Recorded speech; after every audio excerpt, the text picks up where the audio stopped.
fonds André Leroi-Gourhan a été acquis auprès de sa famille en 2018. C'est un fonds documentaire en japonais, en chinois essentiellement, composé de 600 documents. Une partie sont des ouvrages xylographiques du XVIIe au XIXe siècle, un certain nombre de manuscrits, et puis une autre partie est constituée de monographies, de séries de revues de la première moitié du XXe siècle, et qui était sa bibliothèque de travail.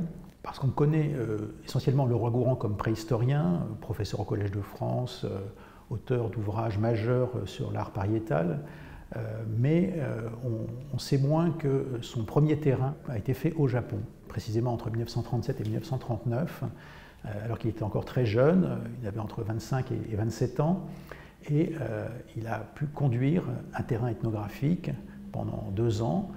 Il a réuni une bibliothèque qui a été en fait conservée dans sa famille jusqu'à très récemment. C'est un fonds particulièrement intéressant dans la mesure où on peut comprendre ses méthodes de travail. Donc, quand il se rend au Japon, il se rend en tant que boursier en fait, du gouvernement japonais. Donc, il va effectuer une sorte d'ethnographie générale du Japon. C'est un petit peu l'objet de son terrain. En fait, il part au moment où le musée d'ethnographie du Trocadéro est en train de se transformer en musée de l'homme. Il va se doter d'un laboratoire de recherche, ça va devenir un musée-laboratoire. Donc, c'est un moment dans l'histoire institutionnelle de l'ethnologie assez fort. Et donc, il va collecter des objets pour le compte du musée de l'homme.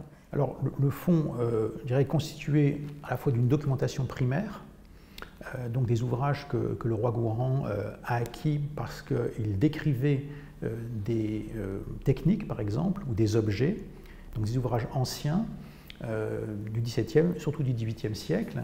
Et Leroi-Gourhan a été très surpris, en arrivant au Japon, de voir qu'il y avait une tradition d'encyclopédisme qui est très proche de celle que l'on a connue en Europe à la même époque. Et donc il a estimé qu'il était nécessaire d'abord de faire un travail sur cette bibliographie avant d'entreprendre des enquêtes de terrain et de confronter dans ces enquêtes de terrain ce qu'il avait vu décrit dans les ouvrages anciens avec la réalité qu'il rencontrait par exemple chez des artisans à Kyoto entre 1937 et 1939. Il arrivait avec des méthodes mais qui étaient encore des méthodes de l'ethnologie coloniale. Et là, il arrive dans un pays qui est un pays moderne, qui a une longue tradition éditoriale, et donc il doit en quelque sorte recaler, je dirais, un petit peu sa méthodologie. Et ça, on peut le reconstituer à travers cet ensemble documentaire. On voit vraiment l'intérêt qu'il avait pour deux domaines, 2 champs. On a d'un côté tout ce qui est un petit peu cette forme, cette expression populaire et des expressions esthétiques. Et on a également tout l'intérêt pour les procédés techniques, l'utilisation, tout ce qui est relatif aux activités de subsistance, que ce soit agraire ou halieutique. Et on a vraiment ces deux centres d'intérêt qui sont reflétés dans cette bibliothèque. Et il y a des livres un peu plus récents du début du XXe siècle qui sont des recueils d'iconographie qui reproduisent des objets liés à des pratiques religieuses comme des ex-voto ou ce qu'on appelle des omocha qui sont des figurines souvent à dimension soit rituelle, soit ludique. Et donc Leroi-Gourhan arrive au Japon et s'aperçoit qu'il y a déjà tout un travail qui a été fait en quelque sorte d'ethnographie et qui remonte au début de l'époque d'Edo. Et puis le dernier ensemble, ce sont par exemple des publications tout à fait contemporaines des années 30, des revues publiées par le musée des arts populaires, comme la revue Kogei, ou une autre revue, Minzoku Geijutsu, donc les arts populaires littéralement, qui est une revue qui s'intéresse plutôt aux arts performatifs, publiée aussi à partir des années 30. Et donc c'est l'ensemble de cette documentation dont il va se servir pour réaliser son fichier ethnographique et pour produire des textes de recherche qui malheureusement, donc, comme on l'a dit, n'ont pas été publiés de son vivant. Alors l'intérêt de ce fonds pour la recherche, c'est de pouvoir comprendre la manière dont un ethnologue travaillait au début du XXe siècle. C'est en quelque sorte de la recherche sur l'histoire de la recherche qui est extrêmement important pour cette discipline qui, dans les années 30, est en fait une discipline, l'ethnologie, une discipline nouvelle. Elle est à la fois nouvelle en France, mais elle est nouvelle aussi au Japon, elle est presque contemporaine.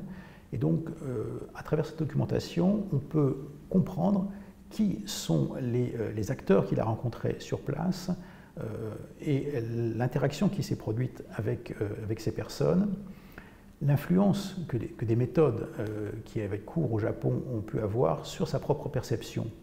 Et le roi Gourand comprend très bien qu'il y a en fait déjà dans les années 30 plusieurs courants de l'ethnologie ou du folklorisme qui existent au Japon. Et le roi Gourand perçoit ces différents courants, il entre en contact avec des chercheurs. C'est donc ce qu'on peut percevoir à travers cette documentation.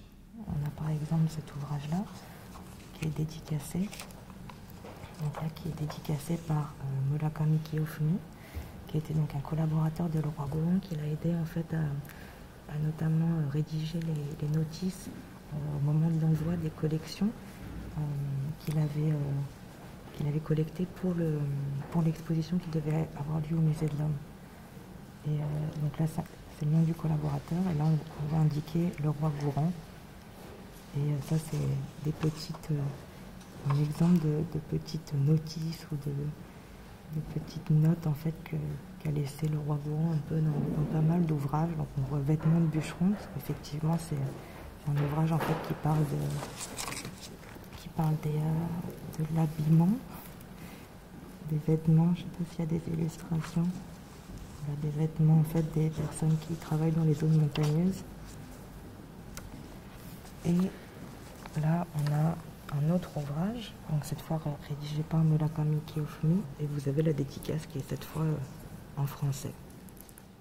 L'intérêt de cette bibliothèque, c'est d'avoir justement les documents sources qui ont servi à la réalisation de ce fichier, qui ensuite lui-même devait lui permettre d'écrire les ouvrages qu'il n'a pas pu achever, mais qui ont quand même été publiés en 2004 dans un livre qui s'appelle « Des pages oubliées sur le Japon ». Donc c'est en fait finalement que très récemment qu'on a compris qu'André Leroi-Gourhan avait eu ses premières intuitions d'ethnologue au Japon dans sa jeunesse, alors que c'est une partie de son œuvre qui est restée presque totalement ignorée.